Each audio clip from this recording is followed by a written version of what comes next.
The Colonial Parkway is a historic and scenic road that links together the 3 points of Virginia's historic triangle: Jamestown, Williamsburg, and Yorktown. All 3 cities are historic for various reasons, with Jamestown being the location of the original Virginia colony, which was founded along the James River. Williamsburg would replace Jamestown as the state capital in 1699, and Yorktown is where General Cornwallis surrendered to General Washington, marking a turning point in the American Revolutionary War. The Colonial Parkway, which connects these 3 points along the Virginia Peninsula, is known primarily for sightseeing. For that reason, it doesn't intersect any other roads or thoroughfares, and is maintained by the National Park Service, putting it under the purview of the federal government as a part of the Colonial National Historical Park. Located roughly halfway between Richmond and Virginia Beach, the Colonial Parkway spans roughly 22 miles in southeastern Virginia, and is an incredibly beautiful drive during daytime hours. At night, however, it can become haunting, without any streetlights or businesses illuminating the road, and being shadowed by the darkened patches of woods that line it. This duality is perfectly expressed in the history of the parkway itself, which is an incredibly scenic and vibrant piece of American history, but also happens to be ground zero for one of the nation's most brutal crime sprees, which remains clouded in doubt and tragedy more than 3 decades later.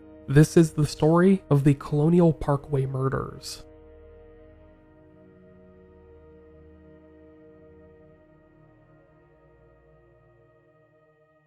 Kathleen Thomas was a 27-year-old from Lowell, Massachusetts, who had graduated from the U.S. Naval Academy in 1981. This was only the second class to allow women, and one of Kathy's fellow sailors, Lieutenant Frank Thorpe, who was in her graduating class, told Virginia's Daily Press that Kathy was a pioneer, and more so than just being a pioneer, she was incredibly enthusiastic and incredibly friendly.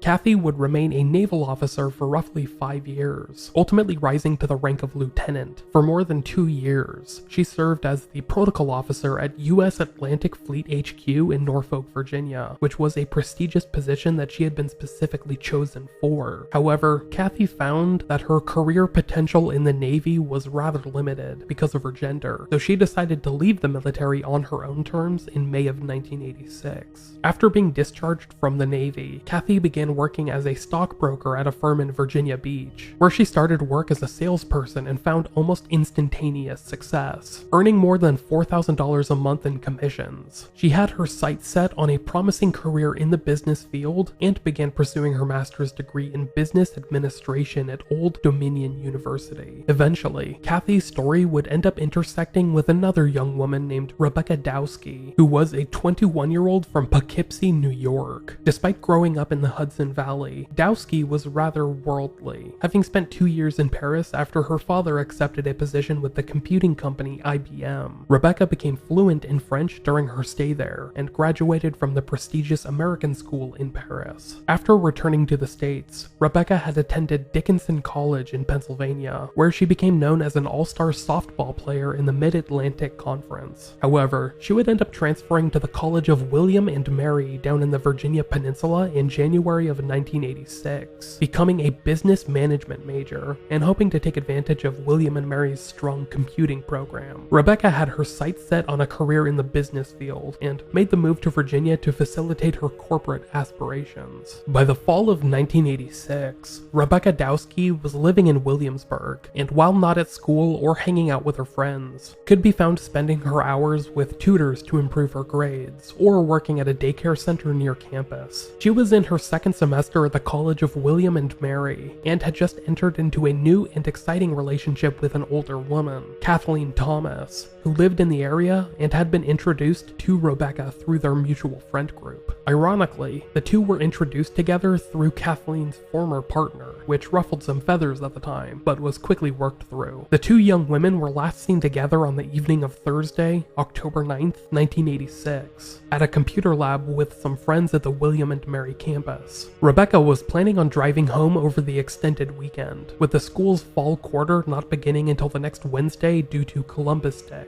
This would give her time to drive up to Pennsylvania to visit with her old college friends at Dickinson College college, before driving home to New York to see her family. However, Rebecca had not made any firm plans. She hoped to head out sometime on Friday, and had packed her car ahead of time, but did not have a strict schedule. She was going to drive at her own pace and simply get to Pennsylvania and New York when she got there, so none of her friends or family expected to see her at any given time that weekend. Meanwhile, it was just another regular week for Kathy, who was seen with Rebecca that Thursday evening at the William and Mary campus, but was a no-show for her financial job the following day, October 10th. Over the next couple of days, neither of the two women would be seen or heard by any of their friends or family, but because no one had any reason to suspect anything untoward, no missing persons reports would be filed.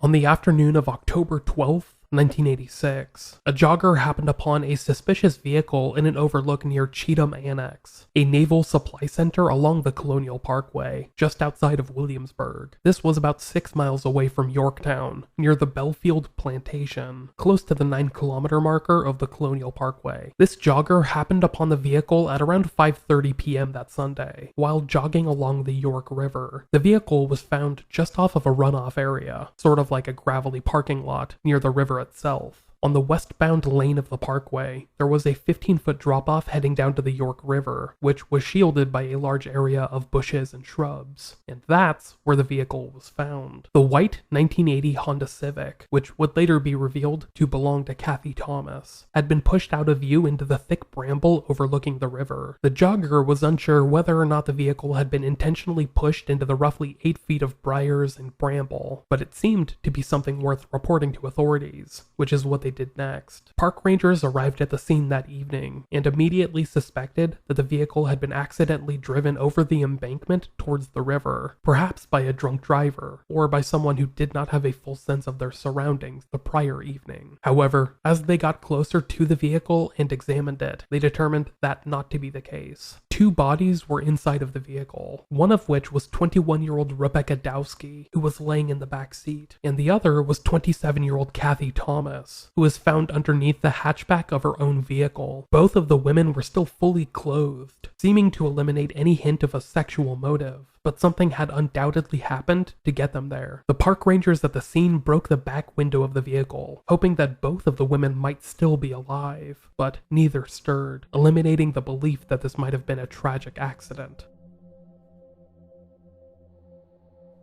Because the bodies of the 2 women had been found on federal property, the investigation into their suspicious deaths would be handled by the FBI, who began their inquiry at the crime scene where the bodies were found. Almost immediately, it was determined that the bodies of the 2 women had been doused in diesel fuel, undoubtedly an attempt by their killer to start a fire and destroy evidence. However, the killer had likely not realized that diesel fuel isn't flammable like regular gasoline, and ended up spraying several liters of diesel fuel all over the bodies and vehicle in an attempt to set it ablaze. Investigators were also able to find several burned up matches and cigarettes in the runoff area, which had likely been lit in unsuccessful attempts to start the flame, and would be tested for DNA evidence years later, which was non-existent at the time. After failing to light the vehicle on fire, the killer had likely driven or pushed it off of the embankment in the runoff area, hoping that it would catch momentum and plummet into the river below. However, the 8 to 10 feet of bramble lining the river had caught the vehicle, and ended up cushioning and preventing it from falling 15 feet into the river below. This likely preserved the crime scene inside of the vehicle, with the killer failing twice in a row to destroy evidence of their misdeeds. Both women's purses would be found inside of the vehicle, having been tucked underneath their respective seats. Kathy's under the driver's seat, and Rebecca's under the passenger seat. Their money seemed to be untouched, which seemed to eliminate robbery as a motive for investigators. However, Kathy's wallet was found on the floor of the vehicle, indicating that it had been taken out of her purse for some unknown reason. Investigators would end up finding more than 150 fingerprints inside of the car,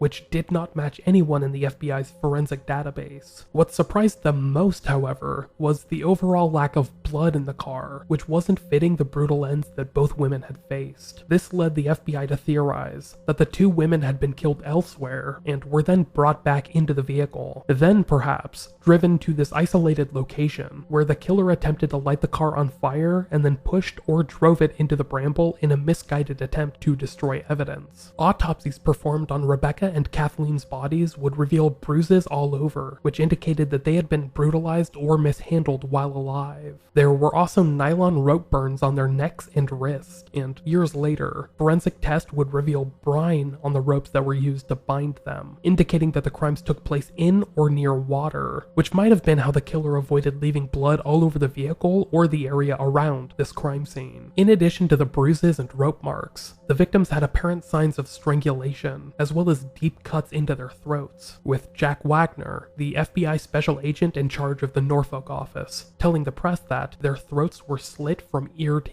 ear. According to reports at the time, the cuts to the victims' throats had been left to right, indicating that the killer was right-handed, and the cut to Kathy Thomas's neck was so severe that her head was almost severed from her body. To investigators, this indicated some serious overkill on behalf of the killer, as it was believed that both women had been strangled beforehand, so they were already dead at the time of this mutilation. Like I mentioned earlier, both of the women were found fully dressed, and there was no sign of sexual assault, so any kind of predatory sexual motive was eliminated by investigators early on. However, since there was no sign of robbery, that made the motive in this crime a complete and total mystery. Regardless, there was some sign that the two women had attempted to fight back against their attacker, especially from Kathy, who had a significant cut on her thumb, which investigators believed had come after she tried to grab the attacker's knife. Giving additional credence to this self-defense theory was a clump of hair found in the hand of 27-year-old Kathy Thomas, which indicated that she had fought back against her attacker before being subdued. This surprised investigators because there was no apparent sign of a struggle in the victim's vehicle or the surrounding crime scene, which again solidified the notion that the victims had been killed elsewhere. It also surprised investigators because Kathy had served in the military until just recently, having undergone self-defense training and staying in relatively good shape. For a brief time, Kathy's former partner was investigated as a potential suspect, even though the killer was undoubtedly a male, as made evident by the physical strength needed to carry out this crime. Not only the strength needed to control both victims and physically carry them into the vehicle, but the strength needed to nearly decapitate Kathy with a knife.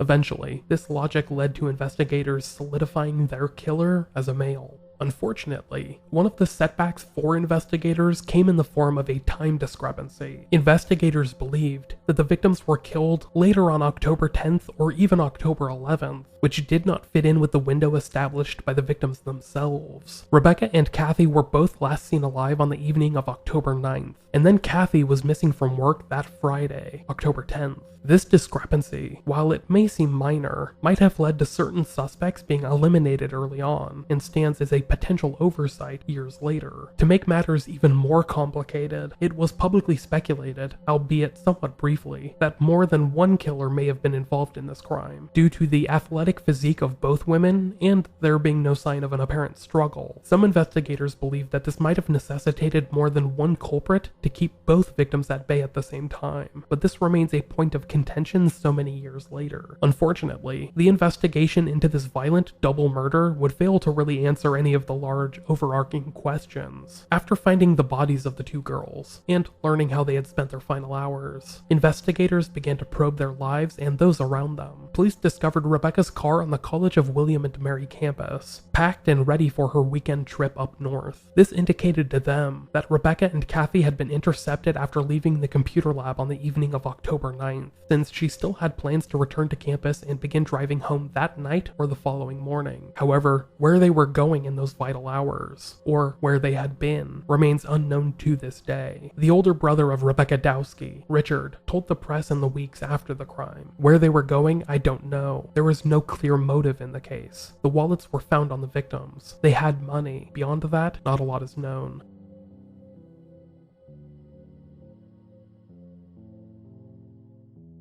David Knobling was a 20-year-old from Hampton, Virginia, whose parents had divorced when he was very young. Because of this, David seemed to express a lot of issues early on in his life, and was often considered a problem child by teachers and other authority figures. This led to David being sent to military school during his teenage years, and according to his father, Carl, a German immigrant, this seemed to straighten him out significantly. David left school at the age of 17 and began working for his father's landscaping business. A year or two later, David began working a job as a water purification system salesman and seemed to be making inroads into finally becoming an adult. This could not happen a moment sooner, as David had just gotten his longtime girlfriend pregnant, and he was preparing to become a father at the age of 20. David loved to spend his free time working on things, primarily his black pickup truck, a Ford Ranger. He had attempted to figure out how everything worked when he first got it, and did pride himself on replacing or repairing almost everything on his own. Robin Edwards, a 14-year-old girl from Newport News, seemed to be cut from the same cloth as David, an 8th grader at Huntington Middle School. Robin was a headstrong girl with a prior history of running away, both of which were attempts from earlier that year, in 1987. In May, she had run away for 8 days, having spent that time at a friend's house, just blocks away from her own home, and had repeated herself that July, when she had left home for a total of 12 hours. The cause for the second attempt was because of Robin's repercussions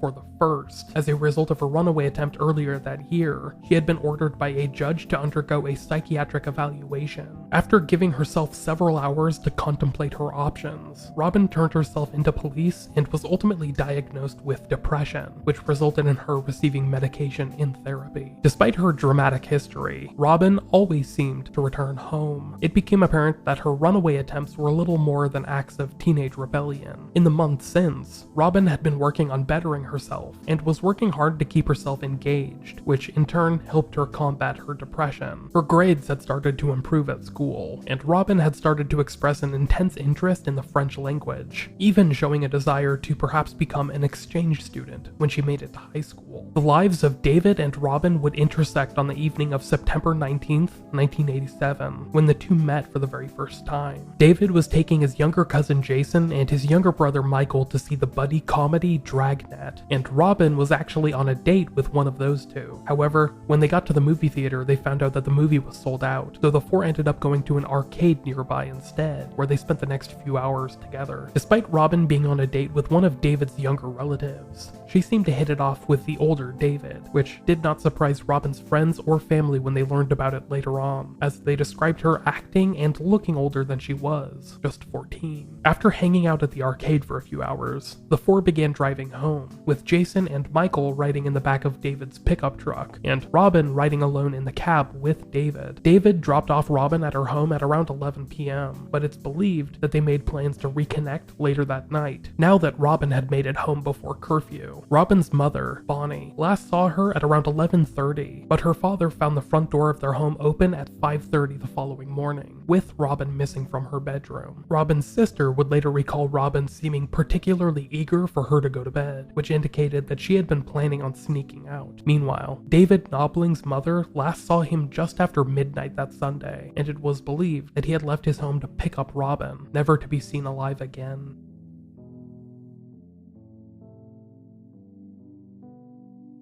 Early on Monday, September 21st, 1987, roughly 24 hours after David or Robin were last seen, David's black Ford Ranger was discovered in a parking lot on the south side of the James River Bridge, near Smithfield, approximately 22 miles away from the nearest entry point to the Colonial Parkway. This was a popular lover's lane in the area, where David had been before with his longtime girlfriend, but the circumstances of the discovery made it incredibly eerie. Deputy Joey Willard, who was on patrol that evening, stumbled upon the vehicle by happenstance just after midnight, and later told reporters, "The circumstances are suspicious. Something's just not right." When David's pickup truck was found near the James River Bridge, it was found with both doors wide open and the engine still running, with the radio playing and the windshield wipers swaying back and forth. Inside of the truck, articles of clothing would be found neatly laid out, including men's and women's underwear. This seemed to be very unnatural, not what you would expect from an undressing at a lover's lane, which would be much more frenzied. Inside of the truck were also a man and woman's pair of shoes, which were later confirmed to be both David and Robin's. The families of both victims would later state that they believed this scene to be staged, as the keys had been put into the ignition and turned to accessory mode, what you would do if you wanted to utilize the electrical components of your car without using any fuel. However, David had hardwired his truck so that he could turn on the radio without having to use his keys, so it did not make any sense for him to have done this. Investigators were unsure just how long the vehicle had been abandoned at this location, but it was believed that it could have been left there for the better part of an entire day, as far back as 5:30 on Sunday morning. Bonnie Edwards, the mother of Robin, had been in communication with law enforcement since that Sunday, and upon the discovery of David's abandoned truck, filed a missing persons report that Monday. Searches would be performed throughout the area over the next several days, primarily focused around the Ragged Island Game Preserve, with not so much as a trace of the two youngsters being found. Carl Knobling, David's father, told reporters, "I know my son and his truck. He'd never leave his truck like that. He'd lock his truck up in my backyard. It's getting doubtful now. So many hours have passed."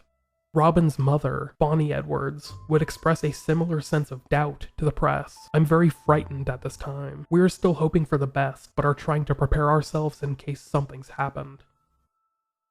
On the morning of September 23rd, 1987, 2 days after David Knobling's truck was discovered near the James River Bridge, a jogger named Lewis Ford was traveling along the James River. He would stumble upon a pile of clothes near the water, which, upon further inspection, was revealed to be the body of Robin Edwards. Ford, unaware that a couple of youngsters had gone missing just days prior, contacted the police, who arrived at the scene quickly. Ford then escorted them to the location along the river, showing them the body of the deceased 14-year-old, who was lying face down, having been washed up by the river's tide. At the time of her discovery, she was only wearing a blouse and pants, with her pants unzipped and her shoes missing, having been found in David's truck. A search party that had been active throughout the area, which included David's father, Carl, ended up moving to this location after Robin was found, less than 100 feet away from Robin's body. These searchers would discover the body of 20-year-old David Knobling, caught up in some flora along the river, wearing only pants at the time. Because both bodies were found alongside the Ragged Wildlife Management Area, an emergency meeting was held by numerous agencies, local, county, state, and federal, to determine who would handle this case. It was ultimately determined that the Virginia State Police would handle this investigation, with insights and cooperation from the other adjoining agencies due to the particularly large scope of this crime.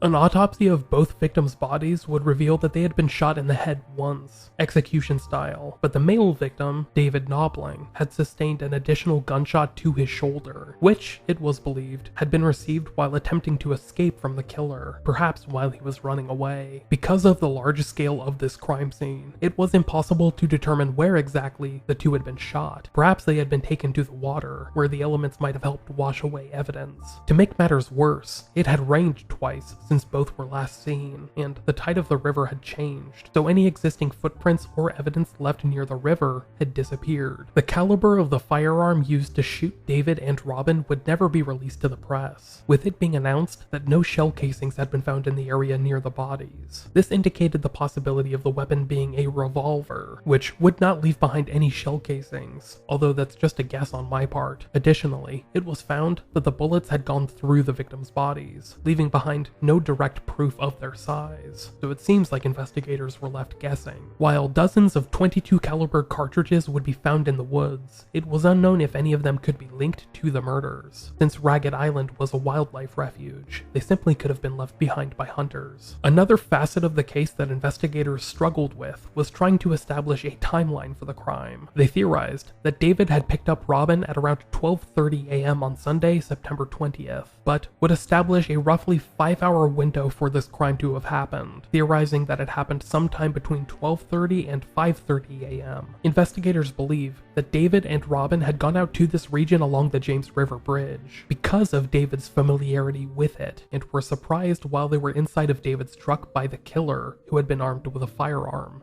From here, investigators speculate that the pair were forced out of the truck in a state of undress, and then forced to walk about a mile towards the river. There, Robin might have been shot first, causing David to attempt to flee, resulting in the gunshot to his shoulder. Briefly incapacitated, David was then shot in the back of the head, and both bodies were dragged several hundred feet to the river, where they would be found days later, caught up in bushes and shrubs along the river. Unlike the first crime, the female victim, Robin, was missing her wallet, along with whatever money she had on her at the time. It was not known whether or not this was intentional, with the wallet potentially being washed away by the current of the river, but for this reason, investigators were unable to eliminate robbery as a motive.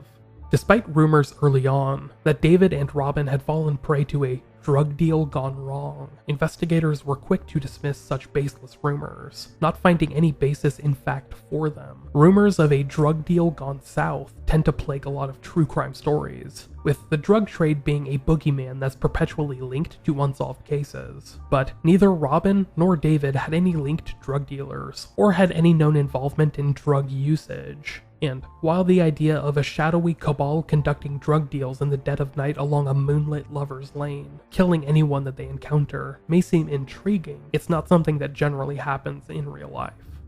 However, what did raise a few eyebrows early on was the fact that 20-year-old David Knobling had been the recipient of death threats in the days before his death, with the threats coming from a family out on the Virginia Peninsula, close to where this crime took place. However, after police interviewed the family involved, described as a woman and her sons, police would clear this lead, believing that there was nothing to it. Newport News Sheriff B.F. Dixon would tell reporters with the Daily Press, "There's not a whole lot to it. We talked to a lady and her sons about it. She didn't hate him," she said, "but it wasn't any love affair either. It doesn't appear to us the family was involved." By the end of 1987, police had established a task force to investigate this double murder, which was comprised of state, county, and city officials. Together, they worked to chase down leads and publicize the $5,000 reward that had been offered up for any available information, but were still no closer to solving this case. As admitted by Sheriff Dixon, police had two suspects that they had yet to clear, but who had nothing but sketchy, circumstantial evidence pointing in their direction. This was the first double murder in the county in at least a decade, if not longer, and because of this, the story would receive a lot of media attention at the time. Some were even quick to link the case to the still unsolved double murder of Kathleen Thomas and Rebecca Dowsky, which seemed to bear some notable similarities and had unfolded less than 20 miles away. In the weeks to come, investigators were unable to make any real inroads in this case, due to some major details in the case remaining blank. Police had been unable to determine the location that David and Robin had been killed at, believing that they might have been killed elsewhere, perhaps even in another city or county, and then dumped into the James River near the Ragged Island Refuge to confuse investigators. These questions would continue to linger several months later, when a similar story began to unfold not too far away.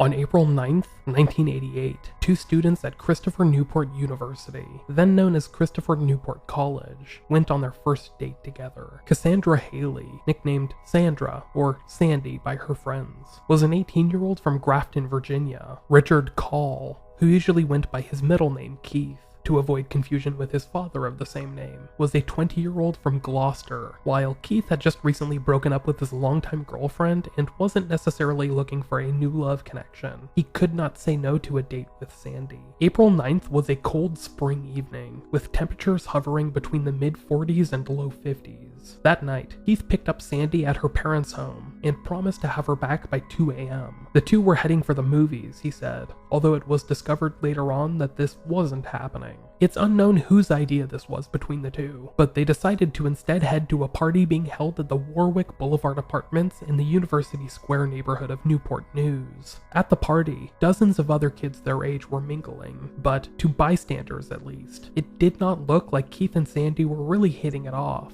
Keith seemed to be spending most of the time at the party talking to his friends, while Sandy moved around, chatting with some friends of her own and some other boys. What I'm trying to say is that this didn't seem to be a spark-filled love connection, to say the least, and it became obvious to some of those at the party that neither Keith nor Sandy was exactly head over heels with the other. While neither of the two would be seen leaving the party, they would last be seen at around 1:30 a.m. on the morning of April 10th, because Sandy was expected home at 2 a.m., and her unofficial curfew was at 2:30, which she never exceeded without calling beforehand. It was believed that the two began driving home at around this point. However, neither would make it home that night, and Sandy was reported missing by her parents later that morning.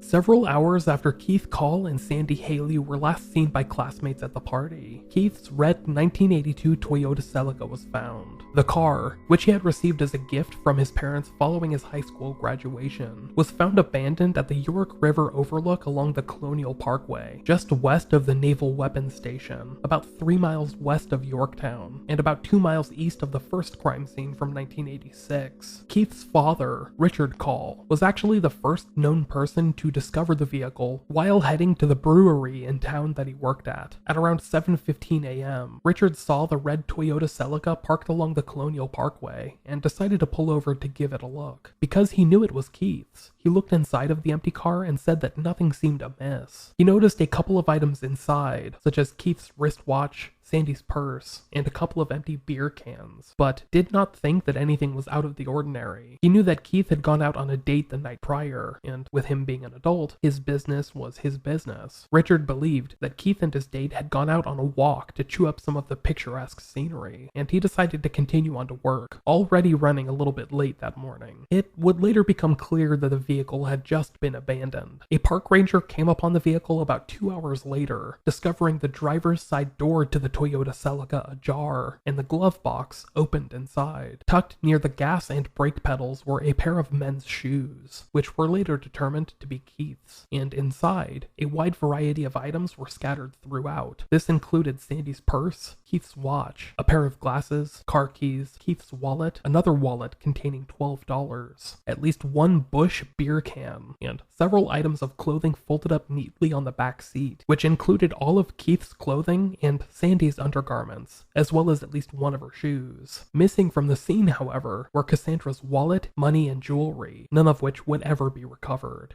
Richard Call, Keith's father, says that only a few of those items had been inside of the car when he saw it earlier that morning. It was believed that these items had been put inside of the car sometime between the two sightings of the vehicle that morning, which came at 7:15 and 9 a.m., by someone who knew what had happened to Keith and Sandy, who were nowhere to be found. Because Keith Call's Toyota Celica had been abandoned along the Colonial Parkway, this case was handled by the FBI, who impounded the vehicle to figure out what had happened to Keith and Sandy Haley. Multiple fingerprints were recovered from the vehicle, and investigators would note that the driver's seat was moved forward much more than usual. Because Keith was just under 6 feet tall, it was theorized that whoever had moved the seat, or had last driven the car, might have been much shorter, about 5'4" or thereabouts. Another clue that investigators got from the vehicle was mud on all 4 tires, which indicated that it had been driven somewhere else with wet conditions, not just in the area that it had been found. Federal investigators initially feared that foul play was involved in this bizarre disappearance, citing the case as a mysterious disappearance and possible abduction. In the days after the vehicle was found, searches were conducted along the Colonial Parkway, which included the use of tracking dogs, who were able to track the scent of both Keith and Sandy over a prolonged distance, using their clothing found in the Toyota Celica as a starting point. Sandy's scent went a mile west from the crime scene, towards Indian Field Creek, along the side of a bridge. Keith's scent also went west along the parkway, and then circled back to the bottom of a 25-foot slope near the shoreline, close to where his vehicle had been abandoned, which was covered in vines. Several dogs would track the same route independently, but still, no trace of the missing two would be found. Because high tide had come in at 4:15 on the Sunday morning that the two disappeared, it was believed that whatever had happened to them happened before then, giving investigators a roughly 2-hour window to fill, with Sandy and Keith reportedly leaving the party in Newport News at around 1:30. A continued search of the region would cover more than 3 miles of shoreline, both east and west of where the vehicle had been found, but was unable to find anything definitive pointing to the whereabouts of the missing 18 and 20-year-old. Aerial searches conducted via helicopter were similarly unsuccessful in finding anything of note. Since neither Keith nor Sandy had been known to use the Colonial Parkway in the past, it was believed that the vehicle had been left there by the person responsible for their disappearance. Both of the two missing youngsters were described as cautious, people that would not drive out to an isolated roadway like that in the middle of a cold night at the beginning of spring, especially not Keith,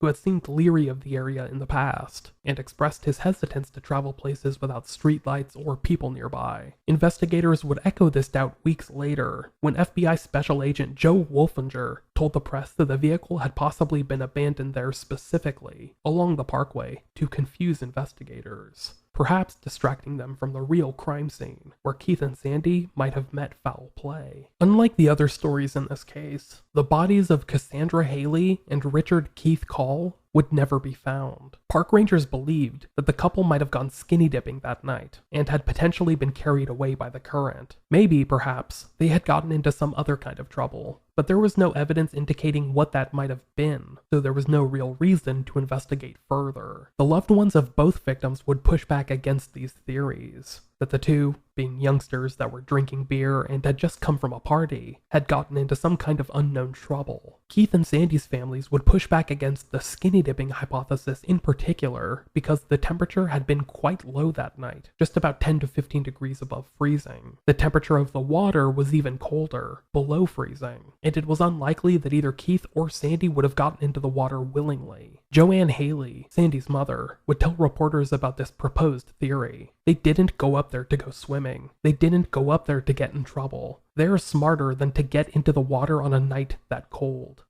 Loved ones of the two missing youngsters would also malign the park rangers for their early handling of the case, having been the ones to discover Keith's Toyota Celica that morning and label it an abandoned vehicle. Rangers had taken several of the items from inside of the vehicle in an attempt to identify the driver, potentially contaminating the crime scene in the process, and it was believed that they might have actually discovered the vehicle earlier than they had claimed. If you recall, Keith's father, Richard Call, had discovered Toyota Celica at around 7:15 a.m. on April 10th, and claimed to have only seen a few items inside of the car. Hours later, park rangers would claim to discover the car with several other items strewn about, but it was theorized by some that this was due to them reporting an incorrect time, believing that park rangers had taken these items in an attempt to identify the driver of the car, and then returned them sometime later before police arrived at the scene. Regardless, by the time that the FBI had a chance to review the case, it had already gone cold, and evidence from inside of the car had been mishandled by authorities. Keith's Toyota was covered in fingerprints, which made identifying the responsible parties a near impossibility, and it was ultimately theorized that Keith and Sandy had gone out to this spot along the Colonial Parkway, where they were accosted by someone with a gun that lured them to a second location, where they would mysteriously vanish. This theory did not factor in the unlikely nature of Keith and Sandy being on a bad date, but still heading out to a quiet lover's lane together, in an area that neither was too keen on, but it was still more likely than the skinny dipping theory that park rangers had earlier proposed. With the FBI's theory came an added detail that was initially glossed over, but would become more prominent as time went on. The idea that the person responsible for their disappearance might have been posing as law enforcement. That's a theory that I'll expand upon later in the episode, but for now, it remained just a footnote in this story. Searches for Sandy and Keith were officially called off at the end of May 1988, and while the bodies of the two would never be found, their cases were almost immediately linked to the ongoing crime spree, which had been attributed to a still unknown individual that was potentially targeting young couples in the Virginia Peninsula. That same month, May, the FBI would announce a $10,000 reward for information in the first double murder, that of Kathleen Thomas and Rebecca Dowsky from 1986, citing imminent danger to the public.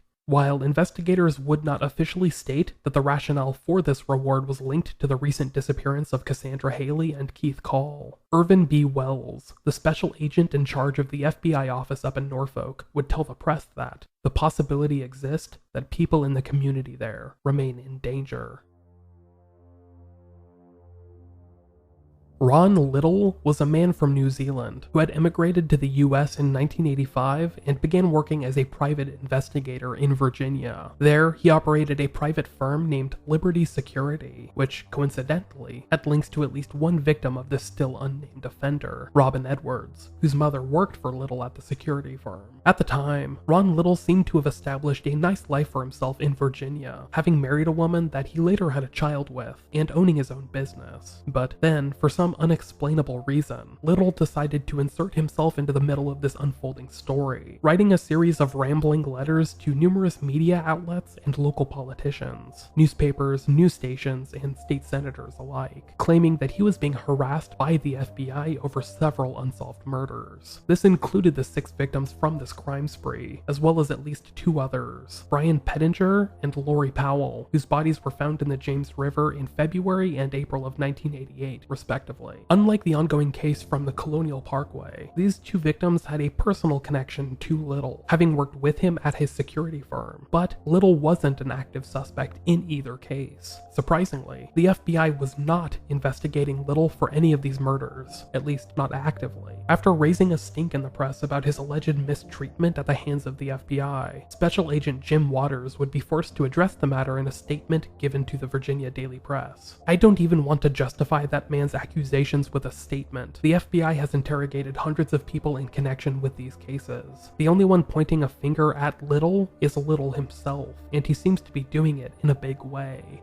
What would be determined is that Ron Little was in the middle of an investigation, but it had nothing to do with murder. Rather, he was being investigated for filing false statements to buy firearms in the US, and falsely registering with INS on his visa paperwork. It turns out that Little had concealed numerous convictions back home in New Zealand, which included convictions for burglary, grand theft auto, and possession of illegal substances, all of which would have deterred him from entering the United States to begin with, let alone obtain a firearm or citizenship. Despite his connections to several of these murder victims, Ron Little was deported back to New Zealand in August of 1989, and his status as a suspect in this case was addressed by William Bittner, the INS officer in charge of Southeast Virginia, who told the press, "If the guy was a suspect in any federal investigation, I don't care if it was drug smuggling or murder or what, someone would have filed an order to detain him in this country, not deport him. We never received such a request from any agency to detain him."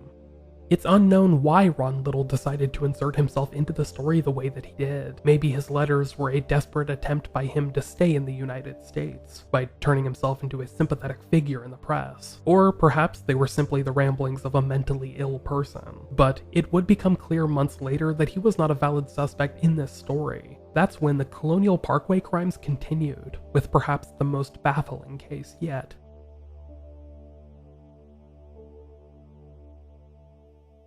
Daniel Lauer was a 21-year-old that lived in Virginia's Amelia County, but had gone out to visit his brother in Virginia Beach over 1989's Labor Day weekend. Clinton Lauer, Daniel's brother, lived in Virginia Beach with his fiancée, 18-year-old Anna Maria Phelps, who often went by a shortened version of her first name, Anna. Anna was known in her family as the peacemaker, the one that kept everyone calm and collected with her positive and nurturing attitude. Jewel Phelps, Anna's mother, said that she was like a mother to everybody, a big sister to everybody.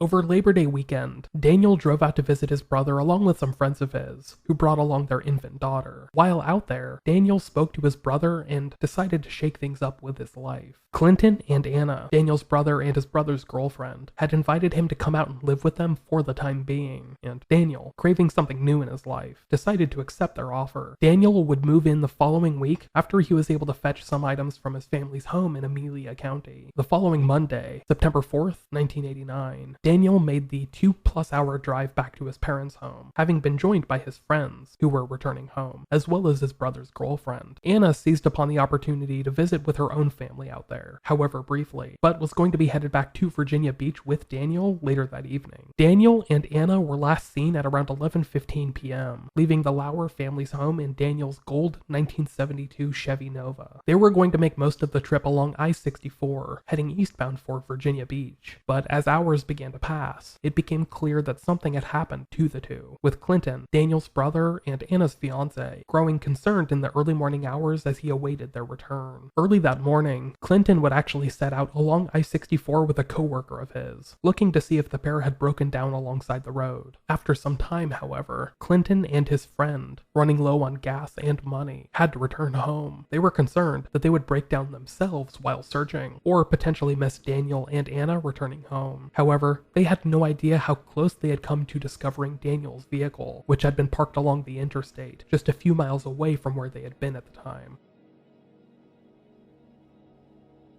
The following day, September 5th, Daniel's Chevy Nova was found abandoned by state transportation officials at the I-65 New Kent rest stop, which, surprisingly, was facing the opposite direction of where Daniel and Anna had been headed, west. This was right off of the Route 155 exit, which was the first exit off of the Route 106 exit, showing that whoever had parked the car here was familiar with the local roads. Daniel's Chevy Nova had been parked near an area designated for large trucks, having been left along the side of the ramp near a no parking sign. The car had been parked curiously, half on the shoulder and halfway on the road, as if the driver had been in the process of pulling off the ramp and decided to call it good as is. A Virginia state trooper came out to inspect the vehicle and was about to have it towed, but stopped when he heard a missing persons call come over the radio. Two youngsters that had last been seen inside of a gold Chevy Nova. Upon inspecting the vehicle more closely, the trooper found that both the passenger and driver's side doors were unlocked, and the keys to the vehicle had been left in the ignition. A roach clip with a feather had been left dangling from the rearview mirror, which was later confirmed to be Anna's. An inspection of the vehicle would later prove that it was fine. Nothing was broken or otherwise wrong with it, and the gas tank was still 3/4 of the way full, so it was clear that the vehicle had not broken down.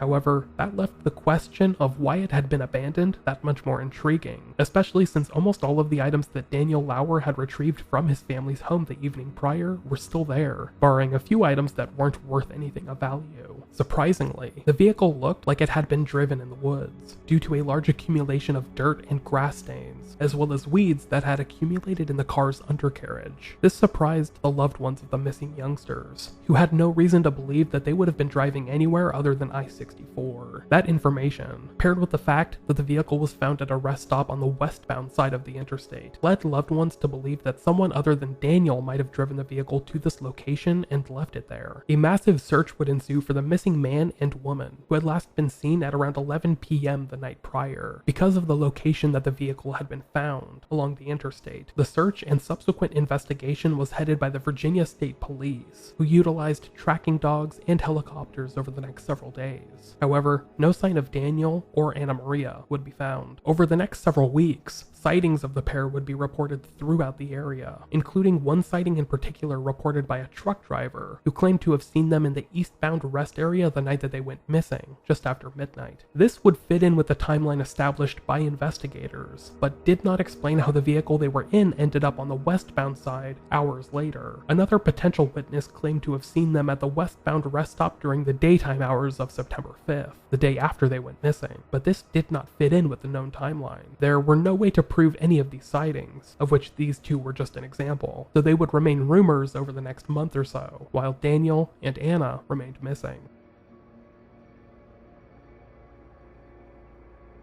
On October 19th, 1989, roughly 6 weeks after Anna Maria Phelps and Daniel Lauer had gone missing, their bodies were discovered on a logging road near I-65 and Route 155, located between Williamsburg and Richmond. This was about 30 miles away from the I-64 ramp to the Colonial Parkway, and about 2 miles away from the rest stop where Daniel's vehicle had been abandoned. The logging road was connected to Courthouse Road, which was the first exit from I-64 where the vehicle had been abandoned, indicating that the killer was familiar with the New Kent area. At around 8 o'clock that morning, a couple of deer hunters discovered a blanket in the woods, which was later learned to be an electric blanket that belonged to Daniel and had been missing from his packed possessions in his car. Upon moving the blanket, these two hunters discovered the bodies of the two young adults, who police had been searching for the better part of 2 months. Because so much time had elapsed since their death, the bodies had heavily decomposed. Investigators noted that they were nearly skeletonized at the time of discovery, which made identifying a cause of death virtually impossible. To make matters even more complicated, the two bodies had been picked at by scavenging animals in the interim weeks. At least one body appeared to have knife wounds. Anna Maria had a significant cut on her finger that had not healed, indicating that it had happened shortly before her death. But medical examiners could not rule out the possibility of gunshots. However, it was determined that if either had been shot, the bullet had not gone through bone, because neither of their bodies showed evident signs of gunshot trauma. Both sets of remains would be ID'd through medical and dental records, with Anna's identification coming first. Her dental records were stored locally, so IDing her was a relatively easy process. For Daniel, not so much. Investigators had to send for Daniel's dental records from New York State, which ultimately delayed the process of identifying the second male body by several weeks. In the end, though, both bodies were positively identified as Daniel Lauer and Anna Maria Phelps. Because their bodies were so decomposed at their time of discovery, the medical examiner's office was unable to determine an official cause of death. As a result, both bodies would be handed over to physical anthropologists at the Smithsonian Institution, with the hope that they would be able to determine how the victims had met their tragic end by examining their skeletons through X-ray scans and microscopic examinations. This collaboration was able to determine that Anna Maria's death had come as a result of cuts or stab wounds to her abdomen, but that would not be conclusively proven. All that was definitively proven was the estimated time of death for the two, the week of September 4th, when they had last been seen alive. Their deaths were listed as homicides, and Daniel was believed to have died of similar means as Anna.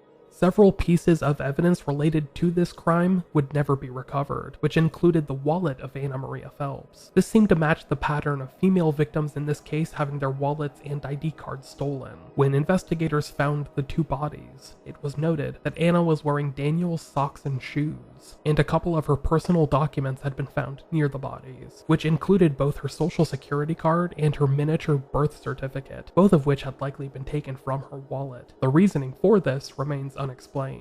In addition to Anna's missing wallet, it was also learned that Daniel had been given several $100s by his father on the night that he was last seen, September 4th, 1989. This money was not found on Daniel or in the vehicle, presumably stolen by the killer. Because this money has never been recovered, as well as the contents of Anna's wallet, it was hard for police to eliminate robbery as a motive, and made the investigation that much more difficult to process. Now, we're going to pause for just a moment to hear a word from today's sponsors. Today's episode is also brought to you by Harry's. How much could you save in 1 year by switching to Harry's? Enough to buy 26 cups of coffee in New York City. Enough for 3 deep dish pizzas in Chicago. Or enough to pay for 6 months of your Netflix subscription. How? Well, Harry's delivers high quality razors as low as $2 each, a fraction of the price of the leading brands, which saves you hundreds of dollars over time. And, best of all, their products are good and you could get them delivered straight to your door. No fuss and no muss. Listeners of my show can redeem their Harry's trial set at harrys.com/unresolved. You'll get a weighted ergonomic handle for a firm grip, a 5-blade razor with a lubricating strip and trimmer blade, rich lathering shave gel with aloe to keep your skin hydrated, and a travel blade cover to keep your razor dry and easy to grab on the go. Harry's is a return to the essential, quality durable blades at a fair price, just $2 each. It's super convenient, and Harry's has all of your grooming needs covered in one shop. Go to harrys.com/unresolved to start shaving and saving today. Now, let's return to the show. In 1989, these 4 cases would be covered on a couple of national TV programs, including Unsolved Mysteries, which linked them together as potentially being the work of a single killer. While police officials had discussed potential links between these crimes in the past, they would begin to approach the idea more publicly following these broadcasts. Irvin B. Wells, the special agent in charge of the Norfolk office, was asked a question about these 4 crimes as well as a litany of others with similarities. And while he refrained from using the phrase serial killer in relation to these crimes, he did say, "While we cannot say they are linked, we cannot dismiss the possibility that 4 of these cases are connected." In each of the Parkway murders, as they had been dubbed by the press at the time, the victims had been a couple. In all but one case, the couples were a man and a woman. The exception lay in the first known crime, the murders of Kathleen Thomas and Rebecca Dowsky, who were a lesbian couple. It was believed that the killer might have mistaken Rebecca's short hair from afar, and that might have led to the overwhelming violence they received as a result of the killer's incompetence. In 2 cases, the victims' bodies were recovered a short distance away from where their vehicles had been abandoned. The only exception was the first murder, Kathleen Thomas and Rebecca Dowsky, who were found inside of their car, as well as the third crime, Cassandra Haley and Keith Call, whose bodies were never found. Geographically speaking, these 4 crimes seem to happen incredibly close together, within a span of 20 miles or so. The crime scenes discovered by police in the first and third crimes, the Thomas Dowsky murder and the Call Haley disappearance, were less than a mile apart. In the victims' bodies from the second crime, David Knobling and Robin Edwards, were found less than 5 miles away from where the victims of the fourth crime, Daniel Lauer and Anna Maria Phelps, had been found. In all but one case, it was believed that the victims had been led away from their vehicles at gunpoint, or at the very least, encouraged to do so by someone they deemed an authority figure, a theory I'll get to in just a minute. In at least 2 out of the 4 murders, the crimes had taken place on a holiday weekend, Columbus Day 1986 and Labor Day 1989, and 3 out of the 4 cases happened in either September or October, a time of year that might have held some significance to the killer. 6 out of the 8 victims were between the ages of 18 and 21, with the only exceptions being 27-year-old Kathleen Thomas, who looked young enough in appearance to be confused for someone in her early 20s, and 14-year-old Robin Edwards, who was out with an older boy that night, and according to friends and family, appeared and acted older than she was. This indicates that the killer had a type, pairings of young individuals of college age, who might have been alone in isolated settings at the time of their death. Despite these apparent similarities between the 4 cases, some notable differences made investigators question whether they were a part of the same spree. For starters, these 4 crimes seem to lack the signature of a single killer, such as the cause of death. In one case, the victims had been shot to death. In another, the victims were strangled and then had their necks cut in a gross act of overkill. 2 of the victims' bodies were never recovered, and another 2 had decomposed to the point that their cause of death remains undetermined today, even though they were likely stabbed, but other means cannot be eliminated. This would indicate different attackers at each crime scene, but it's speculated that this might have been a clever ruse by the killer to try and confuse investigators, using a different MO in each crime to keep investigators second-guessing themselves. This also leads to the possibility that there was more than one killer, but that's another theory I'll expand upon in a little bit. Because investigators had never been able to locate the scene where any of the 8 victims had been killed, it was believed that the killer had utilized similar tactics in each crime, choosing to kill them in one location, and then abandoning their vehicles and bodies in another. In doing so, the killer, or killers, had scattered the bodies throughout the area, and the locations they chose were generally close to the Colonial Parkway, giving this case the nickname it has now. Despite these differences, detailed analysis from state police and the FBI would reveal that it was almost a statistical impossibility for these 4 crimes, committed over a roughly 3-year time span, to not be linked. Larry McCann, a behavioral science specialist with the Virginia State Police, told reporters during a press conference, "Some numbers were crunched a while back, and it's highly unlikely this is 4 different guys, just the geography of it." Years later, the senior supervisory FBI agent in this case, Ted Rose, would address this theory that the crimes were all committed by the same person or persons. That's one of our theories, yes, but it's just a theory. Because of some similarities found in all 4 cases, it was believed that the person responsible for the murders and disappearances could be law enforcement, or at least someone pretending to be law enforcement, who likely admired the kind of power that authority had. In each of the Colonial Parkway cases, each of the victims' driver's side windows had been partially pulled down, something that you would expect from people that had been pulled over by police and had to interact with a cop late at night. In addition to this, almost all of the victims had their wallets removed from their pockets or purses, indicating that they might have taken them out to show to a police officer. This would also explain why the victims had gotten out of their vehicles and gone along with their eventual killer willingly. If they believed this person to be a law enforcement agent, they would have felt compelled to comply with their demands, regardless of how bizarre or obscure their demands were. After all, this was in the late 1980s, before the age of cell phone technology, and it's believed that all of these victims had been out in isolated areas, removed from bystanders or potential witnesses. After leaving their car, they might have been instructed at gunpoint to head to secondary locations, where their murders were eventually carried out. Because at least 2 of these crimes had been reported on federal property, it was believed that the culprit could be linked to the National Park Service or FBI, someone who held authority over the Colonial Parkway. However, it was just as likely that the culprit was involved with the Virginia State Police, who oversaw the other 2 investigations. A theory has even cropped up over the last several years that the culprit might have been in the CIA, due to there being a CIA installation just a few miles away from where most of these crimes occurred, but that's just another theory that's become prominent in certain corners of the internet.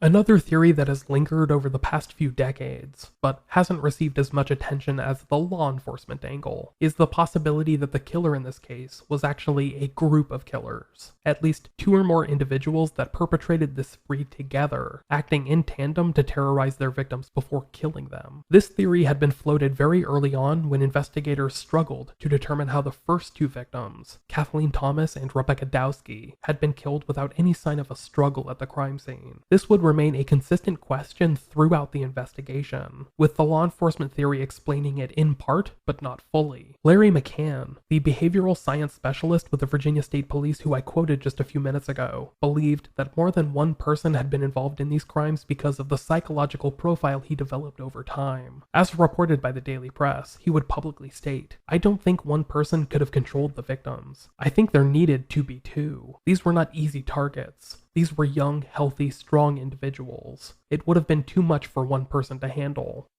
McCann would mention the possibility of a second killer, or at least an accomplice, in a 1990 press conference, where he alluded to police narrowing in on this second individual, who he believed knew vital information about the crimes. Later, he would reveal that this was a bluff intended to get this proposed second person to talk, but he believed that this individual had since passed away, which, he explained years later, is why the killings had come to an end. The situation has changed dramatically. Without the second person, the killer would be in danger of losing control of the situation, and I think it would be difficult to recruit another follower.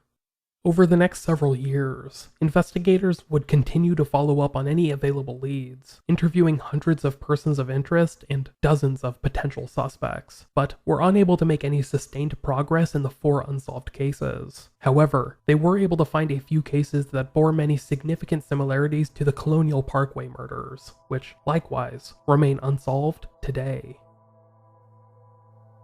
The first case that was tentatively linked to the Parkway crimes was the murder of Mike Margaret and Donna Hall from August of 1984. This was a crime that predated the murders of Kathy Thomas and Rebecca Dowsky by 2 years, and took place in Richmond, but bore many similarities. Margaret and Hall were last seen at 11:45 p.m. on August 17th of that year, heading out camping for the weekend, but not returning when they said that they would, that Sunday. This led to the filing of missing persons reports by their family, who began to grow concerned. Days later, on August 21st, 1984, the Jeep that the 2 had gone camping in was discovered near King's Crossing Apartments off of Gaskins Road, backed into an outlet of a rural trail. The person that discovered the Jeep, a retired dentist that was taking his dog for a walk, noticed that the vehicle was half hidden in foliage, with both of its doors wide open. Upon further inspection, he discovered that the keys were in the ignition and there was dried blood on the passenger seat. As he walked around the Jeep, he discovered the bodies of the murdered couple about 20 feet away from the vehicle, victims of an apparent double homicide. The bodies of Mike Margaret and Donna Hall were found underneath a checkered red and blue blanket, and the body of Donna was missing shoes. Other than the bodies themselves, there was no apparent sign of violence or foul play, and other than some abandoned cigarette butts and an empty bottle of beer, nothing appeared to have been disturbed. An autopsy would reveal that Margaret and Hall had been drugged with Demerol, and their throats had been slit sometime between 1 and 2 a.m. on August 18, 1984. Blood from an unknown third person was recovered from the crime scene, which was later revealed to be type A blood, and did not match either of the two victims. This blood had been scattered all over the crime scene as if the culprit had been looking for something after injuring themselves. But the case would grow cold almost as soon as it began,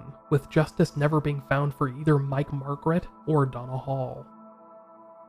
The second case that became loosely linked to the Colonial Parkway murders were actually two separate murders, which were themselves loosely linked together through happenstance. The first of these two murders was that of Brian Pettinger, a former soldier that lived in Newport News with his wife of nearly 3 years. Having been employed as a security officer in the past, Pettinger had been employed by New Zealand native Ron Little, who had cast suspicion upon himself in 1989, resulting in his deportation to New Zealand. Pettinger was last seen on the evening of December 4th, 1987, at a dance hall in Hampton, where he was training to be a dance instructor. Some of his fellow dancers were throwing a party, but Brian would only stay at the party for half an hour or so, before returning to the truck that he had parked nearby. It's believed that in the brief distance it took Brian to reach his vehicle, he encountered trouble, and he was reported missing that evening by his wife.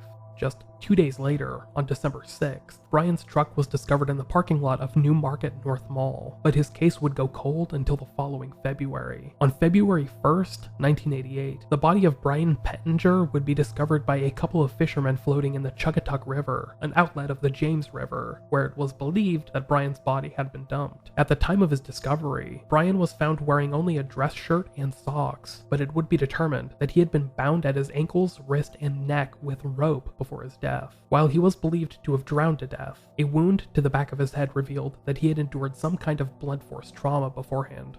The second of these two murders was that of Lori Powell, a young woman that lived in Gloucester and had similarly worked for Ron Little for a brief period. But at the time of her murder, Powell was working for her mother at a video store at the Edge Hill Shopping Center and was last seen by her boyfriend on the evening of March 8, 1988. At the time of her last sighting, Lori Powell had been in a heated argument with her boyfriend while driving and had decided to get out and walk home. About 45 minutes later, Lori's boyfriend returned to the scene, but she was gone. She would not be seen for several days afterward and was eventually reported missing by her stepfather. On April 2nd, 1988, just about 2 months after Brian Pettinger's body was found, Lori's body would be found in the James River. This also happened to be the same river that the bodies of David Knobling and Robin Edwards had been found the prior September, and wasn't too far away from the exact location, nearby the Ragged Island Wildlife Refuge. While her autopsy would be unable to determine the approximate date and time of her death, she had been found nude in the river, with numerous stab wounds to her back. Lori's boyfriend would remain the most likely suspect in her death, due to him having been violent with her in the past and being the last person to see her alive. But because of the overall lack of evidence, Lori's case remains unsolved, and just like Brian Pettinger's, has been tentatively linked to the Parkway murders in the years since, due to the geographical similarities and uncertain details. One internet commenter proposed an interesting theory, that the killer might have targeted these two, a man and a woman, and considered them a complete set, as in an imaginative couple, and for some reason I find that theory more likely than I would typically feel comfortable with, because of their proximity to one another, not only in location but estimated time of death, as well as other similarities to the Parkway murders. Many think that these crimes may be linked to the same spree.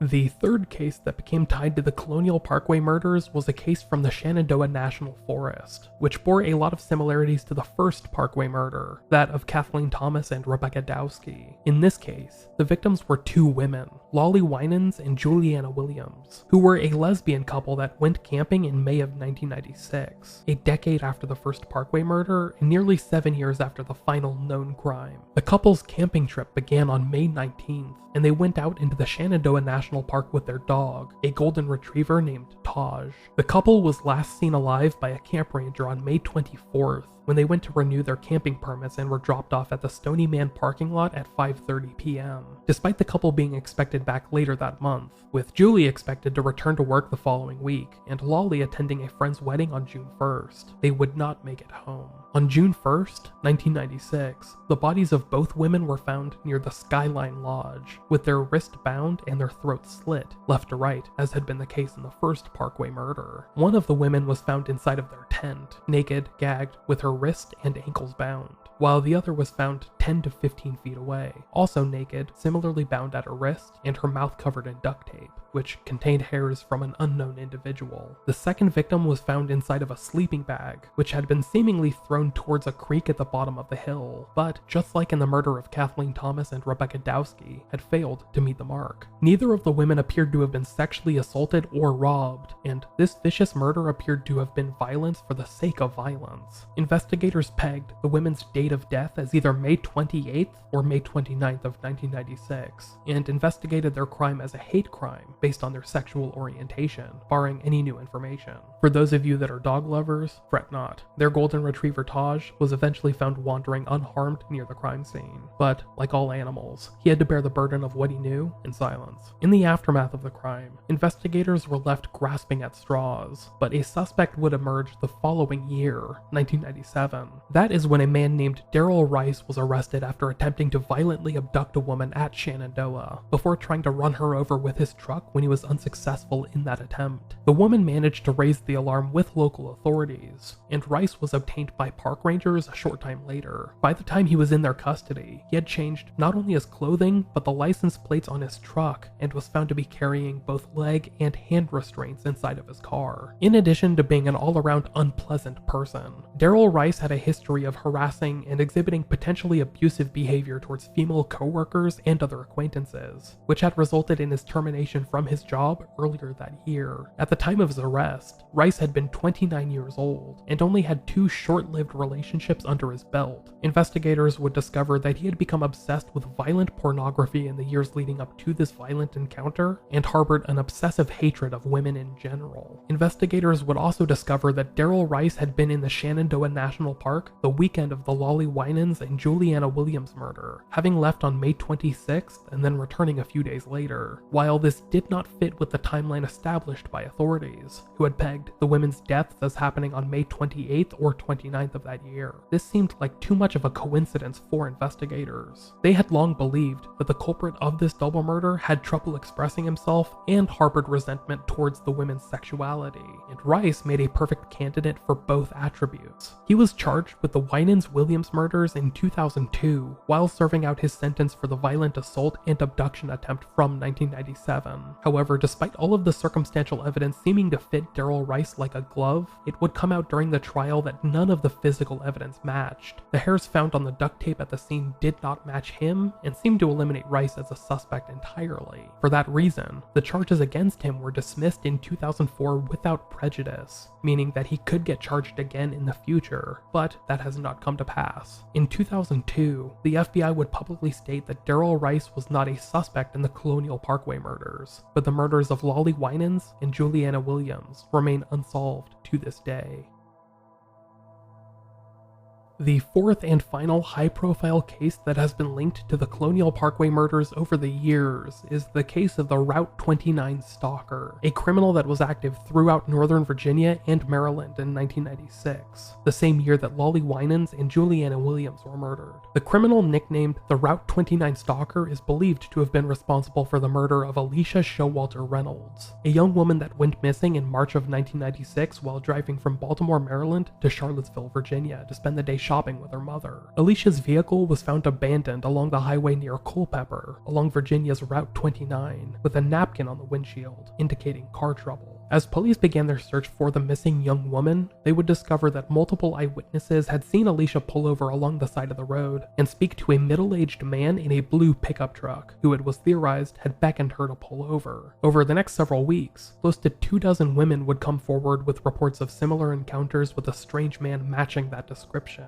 According to these women, this man had flashed his headlights at the women to get their attention, and then, once they were pulled over, offered to help fix some mechanical issues he had witnessed while driving behind them, or he just straight up offered to give them a ride to a local mechanic. Almost all of these women had refused the man's offer, but it was believed that Alicia might have followed the man's advice.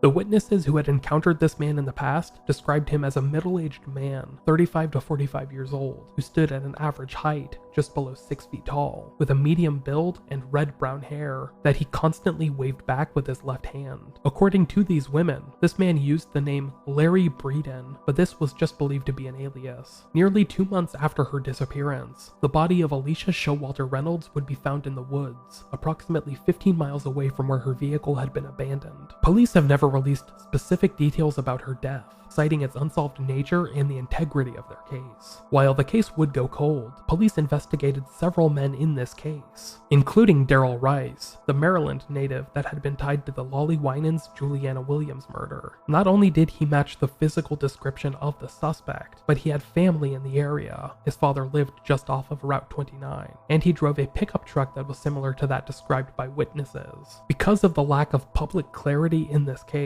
as well as the known discrepancies between it and the Colonial Parkway murders, it's hard to say whether or not the two might be related in any way. That is, other than the possible link to Daryl Rice, who has yet to be convicted for any of the crimes that he's been publicly linked to. It's hard to say whether or not he was a legitimate suspect in either case, or just a convenient boogeyman, but his lack of convictions since his assault on a woman in 1997 seems to speak for itself. He may be a bastard, but not this bastard.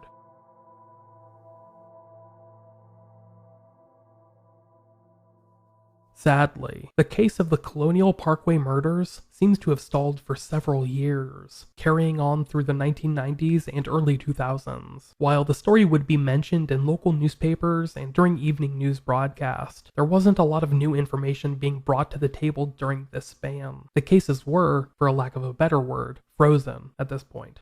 It wasn't until 2009 that the story started to receive a dash of much-needed attention, and that's when an individual named Fred Atwell seemed to insert himself into the story. While Atwell seemed to share a lot of similarities with Ron Little, the New Zealand native who sent rambling letters to the media, he seems to have inserted himself into the story for noble reasons, at least at first. In 2009, Fred Atwell, a former deputy from Gloucester, began informing the family members of victims that valuable crime scene photos containing images of the deceased victims, their crime scenes and abandoned vehicles, etc., had somehow been distributed to the public over years. Some family members had become aware of this over time, learning about a picture being released here and there, but did not realize that this was a serious issue stemming from a lack of oversight at the FBI's office in Norfolk. The 60-year-old Fred Atwell was the first person to start publicly sounding the alarm on this, stating that because this was an unsolved crime, the distribution of these photos to unknown persons was a major breach of protocol and could seriously impact the still ongoing investigation. After all, how often do investigators cite the integrity of their investigation as an impetus to close ranks and block access to information? It happens constantly, and for totally understandable reasons. Fred Atwell says that he gave notice to the FBI about this potential lack of oversight, but was virtually ignored for weeks, then months, at which point Atwell took the story to the press, highlighting how damaging this was to the region's most infamous cold case. Because of this much-needed publicity, the investigation into the Colonial Parkway murders was jump-started by the FBI. Almost immediately afterward, Atwell says that the FBI began to view him as a suspect, perhaps embarrassed that he had been able to flaunt them in such a public format. To the FBI's credit, it made sense why they took such an interest in Fred Atwell as a suspect. He had been a deputy for Gloucester County at the time of the murders, and while he wasn't specifically involved involved in investigating the murders. He did live in the area and took an interest in the case. Years later, he began consulting work for a friend that owned a private security company, and it was through this friend that Atwell discovered the leaked crime scene photos from the FBI office in Norfolk, which had begun to leak out to journalists and other interested parties. Despite Atwell claiming to have an alibi for the night of all 4 of the Parkway murders, even he had to admit that he fit the profile that investigators had established more than 2 decades prior. To make matters worse, once reporters began digging into his backstory, they discovered that Atwell had been a convicted criminal before he became a cop, serving time for multiple burglaries before he became a Gloucester County Sheriff's deputy in the early 1980s. Despite becoming a hero in the public eye for helping reignite interest in the Colonial Parkway murders, it soon became clear that Fred Atwell was no hero, perhaps just a man that was in the right place at the right time, who then decided to press his luck. In 2011, Atwell was arrested in Gwinnett County, Georgia, alleged to have robbed a woman in Roanoke County, Virginia for less than $100. One publication even reported that this woman was his wife, which makes the story even more bizarre, but I wasn't able to confirm that detail. When robbing the woman, Atwell reportedly said that he was homeless and hungry and just needed money. The following year, 2012, it would come to light that Atwell had defrauded some of the Parkway victims' family members, having swindled them out of roughly $300 that had been raised in a raffle to fund a private investigation. Instead, he had used these funds on some personal expenses, and pleaded guilty to this theft that March. Despite being sentenced to just under 3 years for fraud, the charges from his robbery arrest would end up putting Fred Atwell in prison for the better part of the next decade, during which time Fred Atwell, who was already in poor health, passed away. In December of 2018, Atwell died in prison, with the loved ones of the victims believing that whatever information he had left, he took with him to the grave. Despite his wrongdoings in his final years, the family members of the victims had a complicated relationship with him, and none of them believed that he was involved in the deaths of any victims. To them, he helped kickstart the second phase of the investigation, and they're grateful for that, at the least.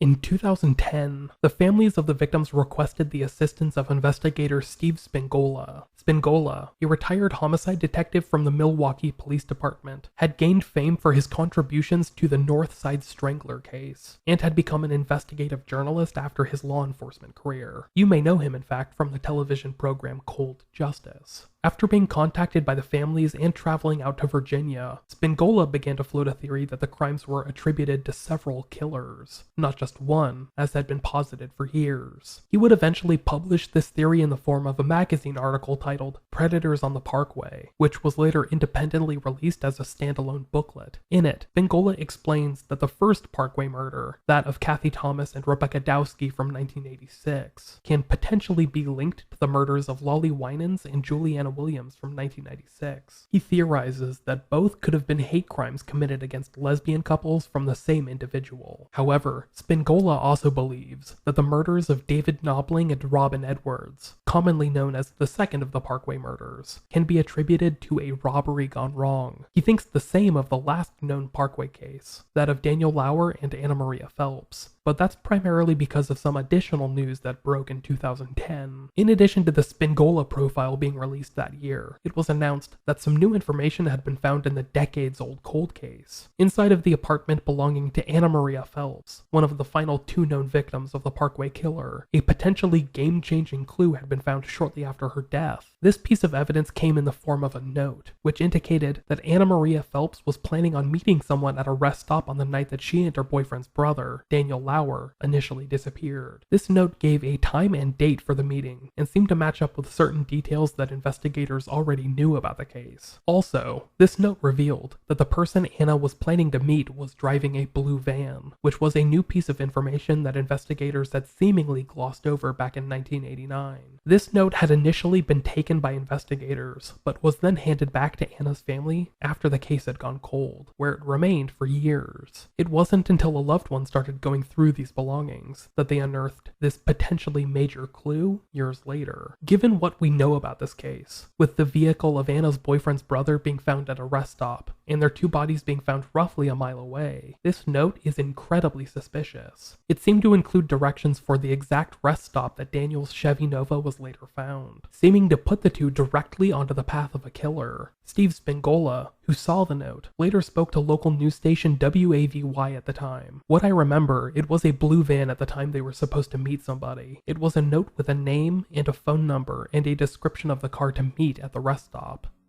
When questioned about this note, a spokesman for the Virginia State Police would state that they were aware of it, but an investigator that worked on the case back in 1989 refuted that, claiming that he was unaware of this note's existence entirely.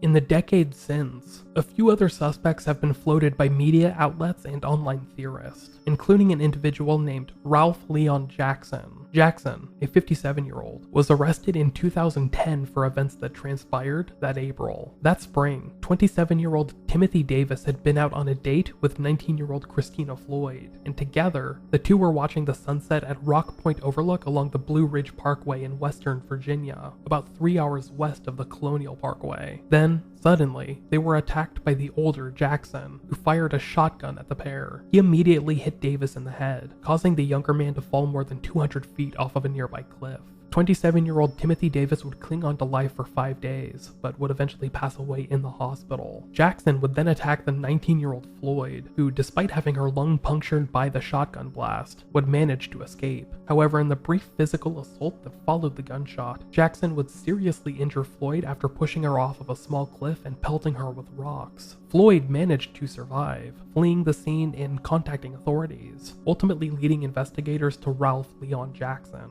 Jackson, who lived nearby, was married with 2 children, having previously served in the army. He was described as a quiet man that usually kept to himself, but had lashed out in a bizarre act of obscene violence at 2 individuals in an isolated area, whom he had no prior relationship with. Jackson would later confess to committing the murders, but placed the blame for them on some male enhancement cream, which he claimed had clouded his mind. In 2011, Jackson was sentenced to life in prison plus 35 years, but has not been officially linked to the Colonial Parkway murders in the years since. However, due to his age and his proximity to the crimes, as well as his willingness to attack young couples in an isolated area along a scenic parkway, he remains as good a suspect as any. Another suspect that investigators have looked into is former Virginia State Trooper John Walter Ball, who had fallen off of the wagon completely by August of 1990 when he was shot and killed while attempting to rob a convenience store in King William County. Because he seemed to fit the profile of the Parkway Killer, he was a violent offender with a history in law enforcement, and his death in August of 1990 would explain why the Parkway Killer's spree came to an end in 1989. That is unfortunately where the known similarities come to an end. Then there is Jessie Ronald Walling, another suspect that has been floated in the press as a potential suspect in the Parkway case. Walling was a middle-aged man that was arrested in 1989, shortly after the Parkway crimes came to an end, for raping and killing 23-year-old Madeline Lashbrook in Newport News. He also had a prior history of sexually harassing women and exposing himself in public.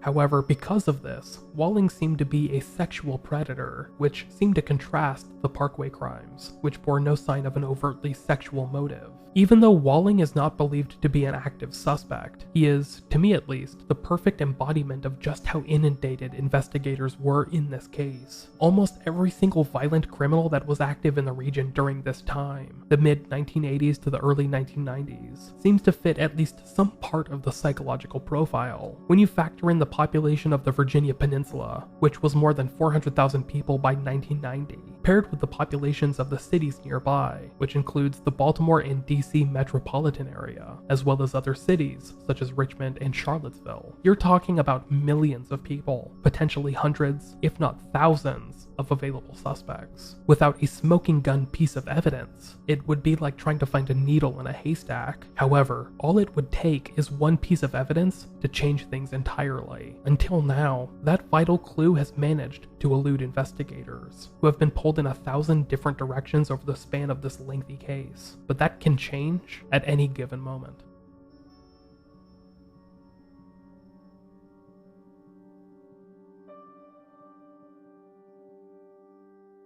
In the months and years after the last known Colonial Parkway murder, in September of 1989, the victims' families and law enforcement both expected their spree to continue. They theorized, based on the killer's prior trends, that they would strike again in either September or October of 1990, but that never came to pass. The killer might have gotten cold feet as soon as the case started to gain national recognition, and the potential consequences for their actions began to be laid bare. But it is not believed that the killer struck again after this date. Local, state, and federal officials, ranging as far away as Interpol, would report no crimes with similar MOs in the years both before or after this crime spree, and no additional crimes have been linked to the same criminal over the years, as the 4 case files collected dust, and 6 out of the 8 victims were laid to rest.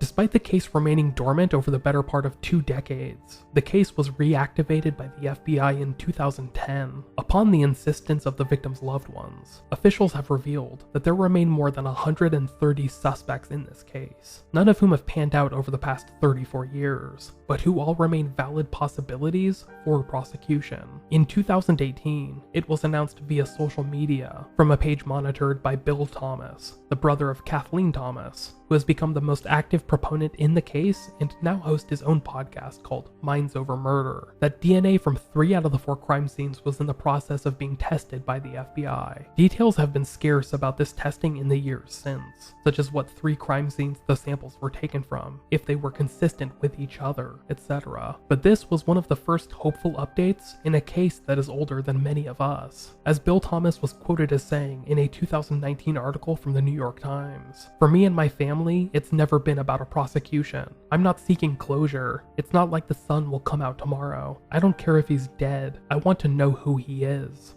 Hopefully, justice will soon be served for the 8 victims in this case, as well as all of those tangentially linked to their tragic loss. Until such a time, the stories of Kathleen Thomas, Rebecca Dowsky, David Knobling, Robin Edwards, Keith Call, Sandy Haley, Daniel Lauer, and Anna Maria Phelps will remain unresolved.